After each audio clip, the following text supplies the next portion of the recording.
am excited, super excited to be here with my very special guest of today, Jordache Keith, founder and CEO of People 360 based in Singapore. So Jordache, thanks so much for joining us today. Great to be with you. Thank you for having me, Katie. Oh, you are so welcome, and thank you for joining us. So 24 months ago, I think it was around that, Jordache was feeling scared. How is the business going to grow? Will I survive? Will I have to go back to working in the workforce? And he could not get the right answers from anyone. The business was doing around 200K in Singapore dollars. And he really wanted to grow that business, but there were challenges that were being experienced. Now, we're going to dive into exactly what happened here today. And fast forward 24 months later, and Jordache has just invoiced out 1.2 million in Singapore dollars as a difference in that revenue in just under 24 months and still growing. So stay tuned for the next 30 minutes where I'm going to be spending some time with Jordache, diving right underneath the details for you on exactly how he has done that.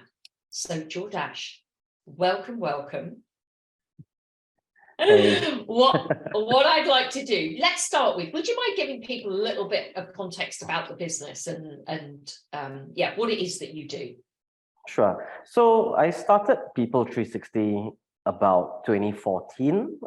We are a pure healthcare recruitment agency. What we do is we serve the healthcare market in Singapore. Our clients are basically the hospitals, the aged care facilities, and also the specialized clinics in Singapore. What we do is that we focus on three major verticals, which is the placement of nurses, doctors, and allied health professionals. Great.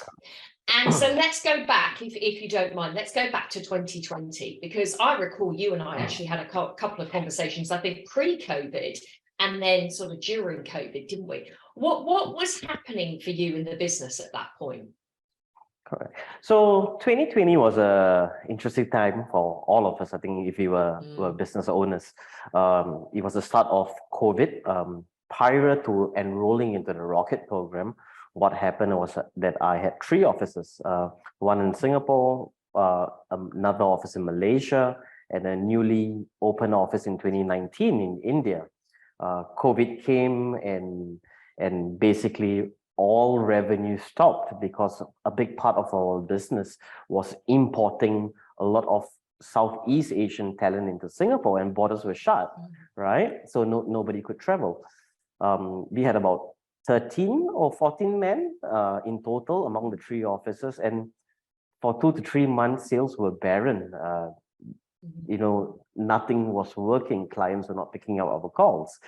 I had to make that tough decision of closing down India and Malaysia and going back to a two-man team. So just myself and my GM, right? I was clueless, I was frantic, didn't know what I was going to do. I've got debts on my head, and it was the first ever recession being a young business owner. And I had no idea how to navigate out from it. And that is when I remembered, Katie, you came to me and you said, hey, you know what? I think it's time to take action. We spoke in 2019 and I kind of leaned into it. One of my fears was, hey, I've got no money to pay, to you guys. Is it going to be expensive? Is it going to be expensive?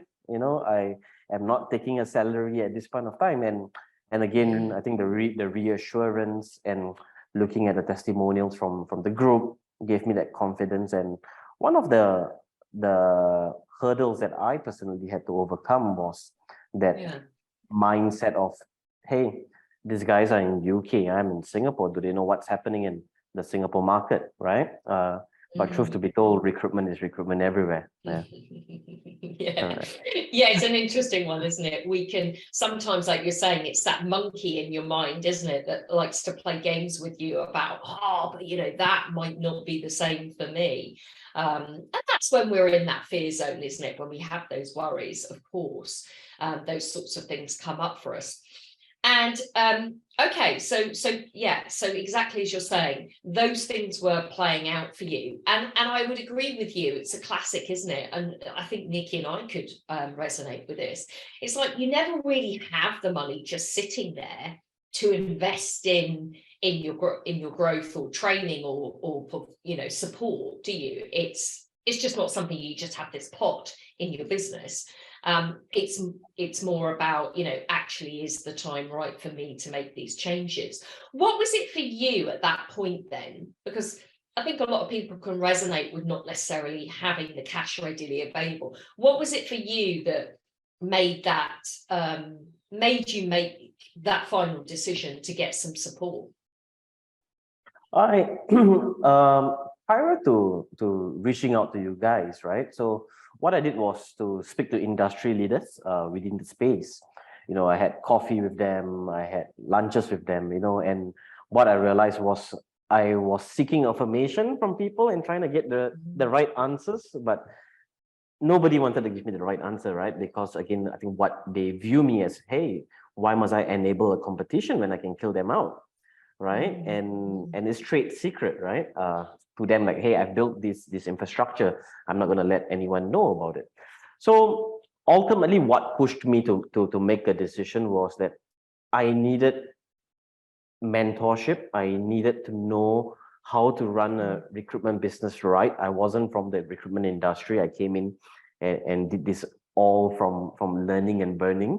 And I said, hey, I'm already at rock bottom. What else can go wrong? And I think the structure of that program allowed you to have a taste of it. It's not a big upfront investment. Y'all were very understanding of my situation, and y'all paved a program that it was more on like an installment kind of basis, which didn't take a big impact on the cash flow. Yeah, exactly. Okay, so let's talk about some of the things that you implemented in the business. So what was one of the first steps that you took with us when you first joined us? That very first module on Rockit, right? I think it's about business X-ray. Really understanding where is your business, where is your money coming from, and trying to, instead of working on things that are not working for you, but work on things that are working for you. So we basically mapped out and realized that, hey, this is where the money is coming from your business, and these are the gap areas, and let's concentrate, because we got a small team now, right? And it was an opportunity to build the business on rock and not on sand. So I think, again, understanding my clients, who are our customers, who are our target market, segmenting it out, and really then going deep into this candidate profiles, that really helped set the basis for that growth forward. Yeah. So what difference did that make from how you were operating previously then? Previously, we had no direction. We were just chasing squirrels jumping from the tree, as long as they had a money sign, a price tag on it, we were trying to chase it, right? So it was tough, now that I'm looking back at it, I think that strategy doesn't work. And what happened is that I think we emphasize a lot about specialization, niche. Everything, there's nothing bad about niches, everything is good about niches. It's interesting, isn't it, the whole niche conversation, because as a recruiter, I'm with you. I call us magpies, where we've been taught, haven't we? We've been trained to follow the cash. Why would you say no to an opportunity when it's potential revenue for you? And yet what no one told us back in those days, and maybe they didn't know themselves, was that actually just by chasing the cash, we're always darting, like you're saying, from one potential market or niche into another. And so we end up feeling like maybe we're in a specialism, let's say healthcare, but actually we're doing so many different role types in that healthcare market. There's so much we could go for, that we still end up working, very, very hard for very little return. It's about nailing in, isn't it? Exactly what are those role types that give us the highest profit level. So you looked at the X-ray, you niched down into specialisms within the market that you were already in. And how did that play out with your team? Like what was it that you actually did to really start to focus your people on those niches? What were the changes that you made? One key difference was to start building systems within the teams. Back then, I believe in the 360 model where the recruiter does end-to-end work, but starting afresh, having no dead wood and learning from the past experiences. I think I was fortunate because then now there was not much of retraining people. It was about now understanding the Rockit program and just training people. So I didn't have to unmold them and mold them. And one of the key differences that we did was to really split the functions, understanding who is good in which department. And that was a benefit also from the Rockit program, learning how to hire the right people for the right positions, and also doing certain competency tests to understand where they are most in flow in. We call it talent dynamics, right, in Rockit. So that allowed me to then plug in the right people at the right places. Initially, what I did was I said, hey, I'm most in flow in business development. So I did the business development and I got a team to surround me, to support me in the sourcing and the delivery. That's how it first started. And then slowly I scaled out of that. Yeah. Yeah, great. So let's talk a little bit more about that then. So having people in their flow areas, because a lot of people will understand in recruitment, most of us understand a 360 model. What you're talking about is putting people into specialisms of where their strengths are so that they actually play within specific functions of that 360 rather than doing everything as an individual. So what did you learn or what did you implement with those changes? Who did you put into what positions? How did your model change? So I removed the sourcing and the delivery part of my scope. So I started off with me. What do I want the next person to complement, right? So then I brought in a sourcing and delivery person. The person wasn't in charge of business development, wasn't in charge of service level agreements. That was a function that I held. And then as we grew bigger, then I brought in a dedicated resourcer to support her, and then that dedicated resourcer 6 months in, we skilled her up in a competency, and then now we have 2 delivery persons, right? And then now I'm looking at how can we get the 3rd one. So it's about leveling up your guys, in terms of competencies that they want, and then letting them go of certain functions so they will never ever be holding a 360 portfolio, and also understanding their comfortability, because certain times, the guys are in flow with sourcing and delivery, but not necessarily account management, right? So I think it's about really understanding there's no real and that was something that I was quite clueless about when I first started, like, hey, I'm trying to split the teams, but there is no one right formula. It really depends on that team dynamics. Yes. And if you need a 120, you put in a 120. If you need a 240 guy, you put in a 240 guy. So it really depends on the team dynamics. Yeah, great. What difference did that make for you on productivity, like output of those people? So if you'd had somebody previously doing, let's say, 360 everything, what did you notice when you started to put them into those specialisms or flow areas of their strength? What happened to their output? It definitely increased, because now you have got the right guys operating the right machines, and the machines are continuously moving, right? And I think the struggle in 360 recruitment is that you have got 10 to 12 hours a day. You're juggling clients, you're juggling candidates, you're juggling business development, you're juggling chasing down invoices. But what I have done is to then model that four machines that you need in that business, that business development machine, the candidate conversion machine, your economic machine, and planting the right people into these machines so that it all runs simultaneously rather than just independently. Yeah, right. So interesting. Okay. And in terms of so you saw the output increase in terms of commissions, because some people I know have concerns that, well, if I was to move from a 360 to something else, how's that going to work in terms of when I have to pay people more commission? What would you say to that? You know, less is more, like you always say. Your recruiters would probably end up earning more money together as a team rather than a single person doing the whole job function. The Rockit program has multiple different models for commissions that you all have recommended. You know, I personally, for me, I've used this. There's no, again, one size fits all commission model. It really depends on the guys.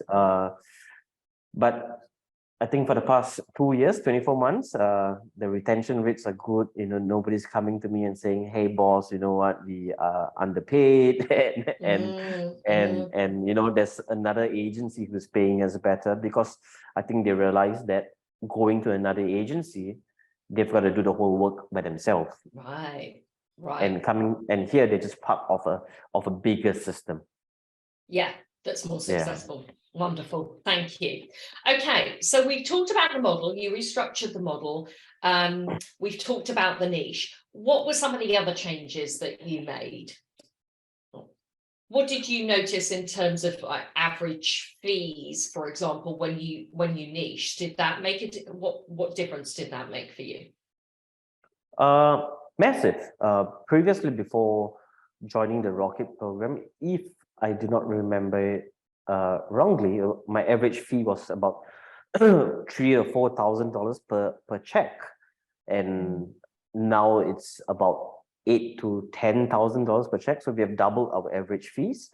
Of course, again, understanding the kind of roles that you want to work on, defining your niche market, and learning to say no. It's so important, right? Because again, I think it's all about recruiter value. And this course really builds that recruiter value for you. Yeah, it's interesting, isn't it? When you look at, you know, the most successful entrepreneurs, they say, get really good at saying no to 99% of things and only say yes to 1%. And you're right, you know, there is that saying, do less and do it better. That's 100% an ethos that we share. So yeah, what other changes have you made, Jordache, that you would say have had such an impact on that shift from you to that 1.2 million? Because it's an incredible, you know, it's an incredible increase. There are so many changes, but I think what I want to dwell on is two major changes. One is internally for myself.